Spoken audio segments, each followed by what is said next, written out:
오늘 우리에게 주신 하나님의 말씀은 시편 43편 5절의 말씀입니다. 내 영혼아, 내가 어찌하여 낙심하며 어찌하여 내 속에서 불안해하는가? 너는 하나님께 소망을 두라. 그가 나타나 도우심으로 말미암아 내 하나님을 여전히 찬송하리로다. 오늘 우리에게 주신 하나님의 말씀이 오늘이라는 시간 속에 새롭게 새겨지는 새 말씀이 되어서 주와 함께 가는 생명의 길 위에 새 노래로 울려 퍼지기를 소망합니다. 오늘 시편 43편은 억울함과 슬픔의 수렁에 빠진 한 영혼이 마침내 인생의 고통으로부터 눈을 들어서 하나님의 빛과 진리를 구하며 영적 예배의 자리로 전진하는 승리의 선언입니다. 우리를 누르는 대적들의 압제와 조롱 속에서 시편 43편을 통해 우리가 기필코 도달해야 할 영원한 기쁨의 자리가 어디에 있는지 깨달을 수 있기를 소망합니다. 시편 43편은 앞선 42편과 하나의 시로 연결되는 개인 탄원시의 결론부입니다. 히브리어 성경을 헬라어로 번역한 70인역 성경에는 42편과 43편이 분리되어 있지만 히브리어로 된 마소라 성경에는 42편과 43편이 하나로 되어 있습니다. 42편의 5절과 11절의 말씀이 43편의 5절에도 동일하게 반복되어 있는 것으로 보아서 이 시편들이 하나였던 것으로 보이죠. 그리고 시편 42편부터 49편까지가 모두 고라 자손의 마스길, 인도자를 따라 부르는 노래라고 표제어가 붙어 있는데 43편에만 아무런 표제어가 없는 것도 이 42편과 43편이 하나였던 것을 알려주죠. 시편에는 고라 자손의 시가 총 11편이 있습니다. 그런데 그 모든 시편들은 조상의 범죄에 대한 참회시, 참회의 기도와도 같습니다.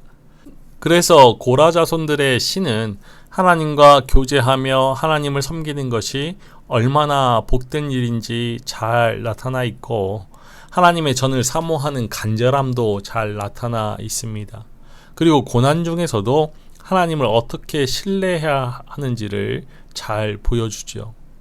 42편이 영혼의 지독한 갈증과 내면의 낙심을 직면하는 절규였다라면은 오늘 43편은 법정적인 재판의 이미지를 빌려서 하나님의 공의로운 판결을 구하고 마침내 하나님의 제단으로 나아가겠다라는 결연한 의지를 보여줍니다. 절망의 감정에 머물지 않고 하나님의 신실한 빛과 진리를 소망의 동력으로 삼는 순례와 도약의 시편입니다. 하나님이여, 나를 판단하시되 경건하지 아니한 나라에 대하여 내 송사를 변호하시며 간사하고 불의한 자에게서 나를 건지소서. 주는 나의 힘이 되신 하나님이시거늘 어찌하여 나를 버리셨나이까? 내가 어찌하여 원수의 억압으로 말미암아 슬프게 다니나이까? 시인은 나를 판단하시되와 내 송사를 변호하시며 라는 강렬한 법정적 용어로 기도를 시작합니다. 시인은 고소인들에게 시달리면서 고통을 받고 있습니다. 여기서 판단하다라는 말은 억울한 죄인을 위하여서 공정한 재판을 내려달라라는 뜻이고, 변호하다라는 말은 스스로를 방어할 힘이 없는 자를 위해서 하나님께서 직접 법정 대리인이 되어서 싸워달라는 요청입니다. 시인을 둘러싼 세상은 경건하지 아니한 나라요 간사하고 불의한 자들로 가득합니다. 대적자인 고소인들은 경건이 없는 백성이죠. 사실상 이들은 하나님과 무관한 삶을 살고 있으며 이들의 무기는 간사와 불의입니다. 이들은 남을 속이고 비방하는 일의 선수입니다. 하지만 시인은 단순히 그들의 증오심을 한탄하기보다는 하나님께서 친히 자신의 변호사가 되어서 사건을 담당해 달라고 간청하고 있습니다. 그가 하나님께 바라는 것은 원수들에 대한 복수가 아니라 정의로운 그분의 임재와 역사하심이죠. 세상의 법정마저 유전, 무죄, 무전, 유죄로 굽어질 때 우리가 피할 곳은 오직 하늘 법정뿐입니다. 시인은 하나님으로부터 버림을 받아서 더 이상 하나님으로부터 보호를 받지 못하기 때문에 억울하고도 불이한 환경에 짓눌려 있는 것처럼 느끼고 있습니다. 그러나 시인은 주는 나의 힘이 되신 하나님이시거늘 이라고 고백하면서 하나님에 대한 신뢰를 고백하죠. 이어 어찌하여 라는 단어를 반복해서 사용하면서 하나님의 부재를 강한 어조로 탄원합니다. 이전에 자신의 힘이 되어주셨던 분이 자신을 버린 것 같은 현실에 매우 고통스러워합니다. 그러나 이러한 모순된 현실을 회피하지 않고 탄원을 통해 자신의 고통을 적극적으로 표출합니다. 자신의 힘이 되셨던 하나님과 자신을 버리신 하나님이 상반되어 보이는 그런 현실에도 불구하고 동일한 하나님 앞에 자신의 고통을 낱낱이 털어놓습니다. 나의 힘이 되시는 하나님이 어찌하여 나를 버리셨나이까.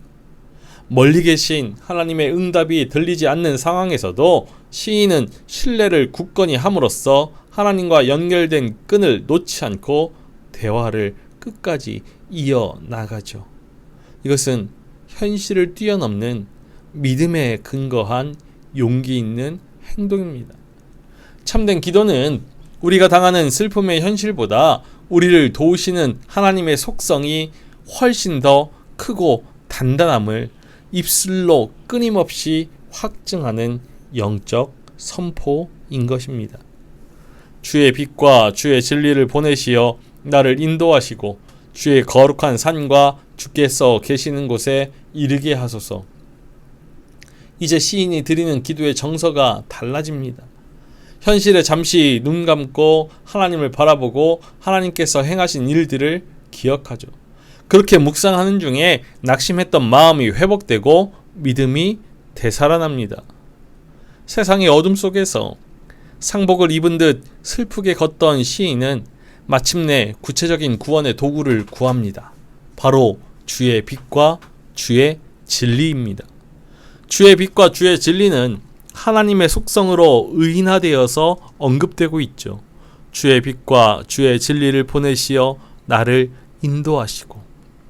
여기서 빛을 뜻하는 히브리어 오르는 어둠과 절망을 물리치는 하나님의 구원과 생명을 상징하고, 진리를 뜻하는 히브리어 에메트, 이것은 어떠한 상황 속에서도 변하지 않는 하나님의 신실하심을 의미합니다.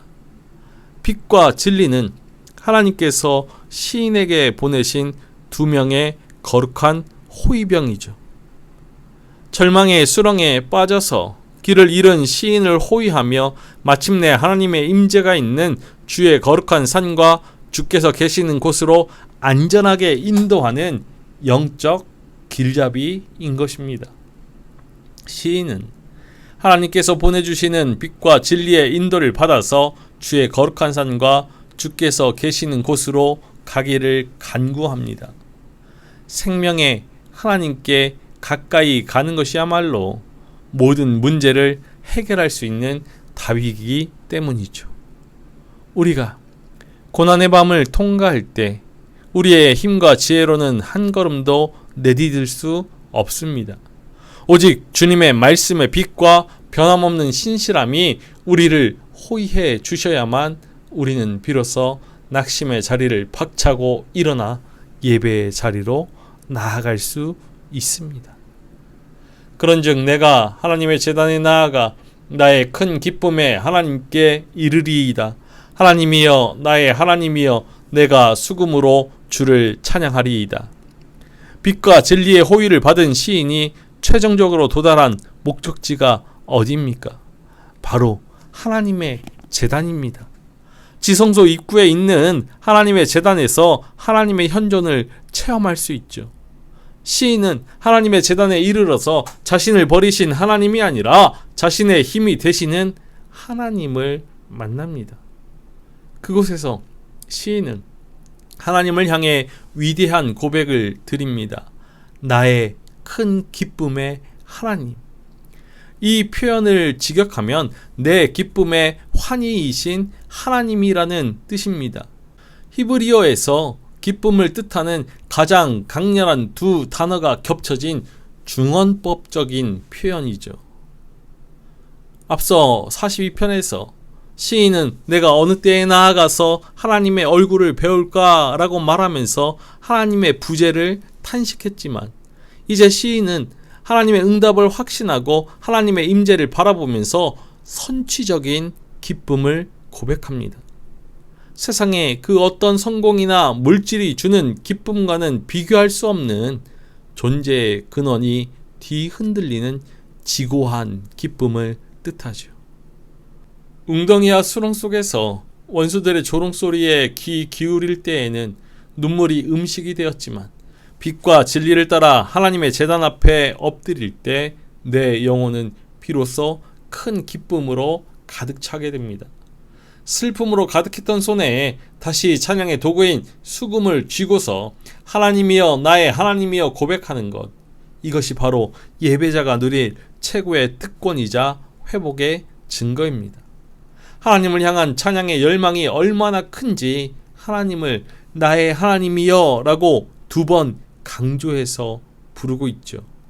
하나님께서 살아계시니 언젠가 유배 생활을 청산하고 몸으로 시온산에 이르러 성전에서 춤을 추며 기뻐할 날이 올 것입니다. 이처럼 비탄으로 시작되었던 시인의 기도는 찬양으로 끝이 납니다. 고난의 궁극적인 해결은 환경의 변화가 아니라 예배의 회복입니다. 시인은 고난과 역경 속에서도 하나님 앞에 온전히 나아가 주를 찬양한다라고 고백하죠. 울상을 지으면서 마지못해 찬양하는 것이 아니라 기쁨의 하나님께 기쁨의 고백을 드립니다. 이것은 하나님께서 응답하실 것을 전적으로 믿기 때문에 행할 수 있는 행동입니다. 참된 은혜가 바로 여기에 있습니다. 하나님을 기쁨으로 찬양한다는 것은 이제 모든 것을 하나님께 맡겼으니 하나님의 뜻에 따라서 나아가면 그 모든 것이 하나님의 뜻대로 이끄신다는 것을 믿는 것이죠. 그리고 그 믿음을 가지고 기쁨으로 순종한다라는 고백입니다.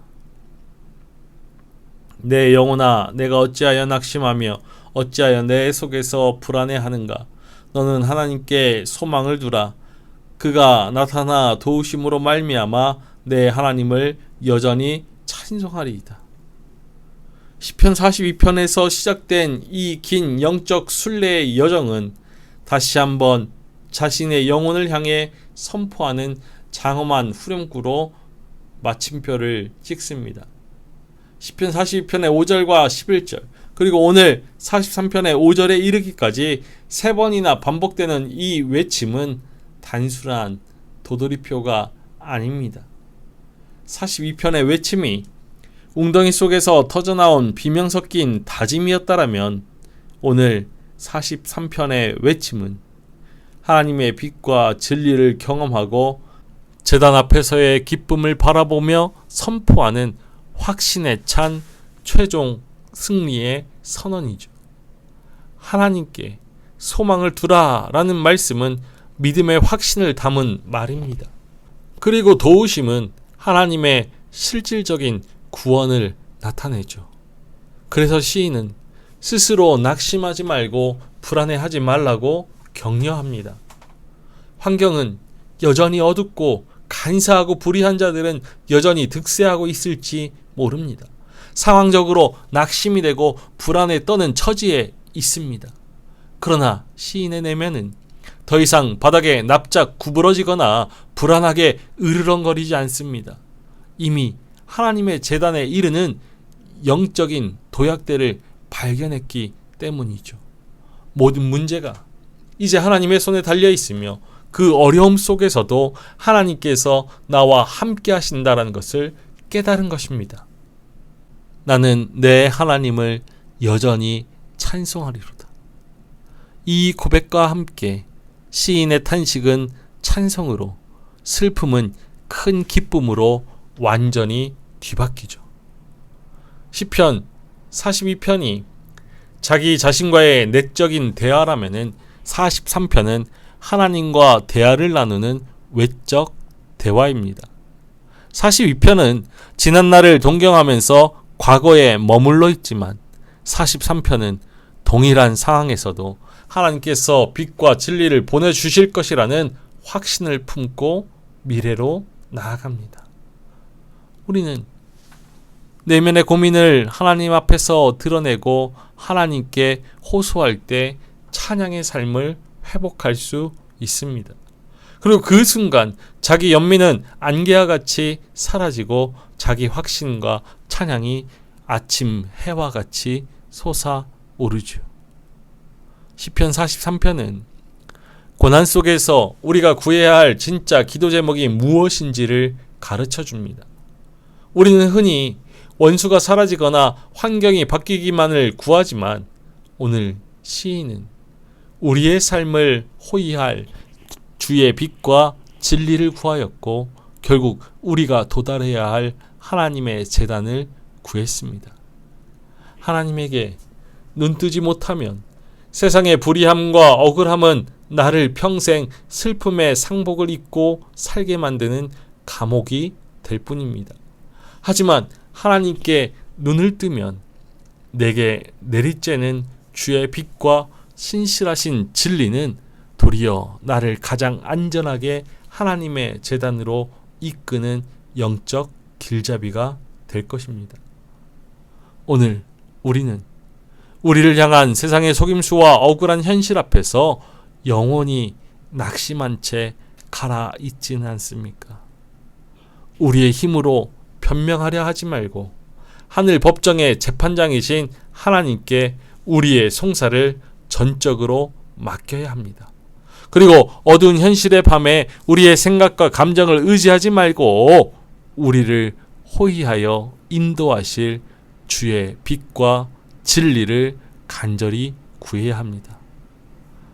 마지막으로 슬픔의 자리를 박차고 일어나 우리 존재의 진짜 행복이자 나의 큰 기쁨이 되시는 하나님의 제단 앞으로 달려 나아가야 합니다. 세상이 우리를 낙심케 할 때 주의 빛과 진리는 우리를 성산으로 인도합니다. 오늘 하루 내면을 어지럽히는 불안의 소리에 지지 않기를 소망합니다. 우리의 온전한 변호자이자 빛과 진리 그 자체로 이 땅에 오신 예수 그리스도를 바라보면서 낙심의 밤을 뚫고 제단 앞에서 기쁨의 새 노래를 부를 수 있는 우리 모두이기를 주님의 이름으로 축원합니다.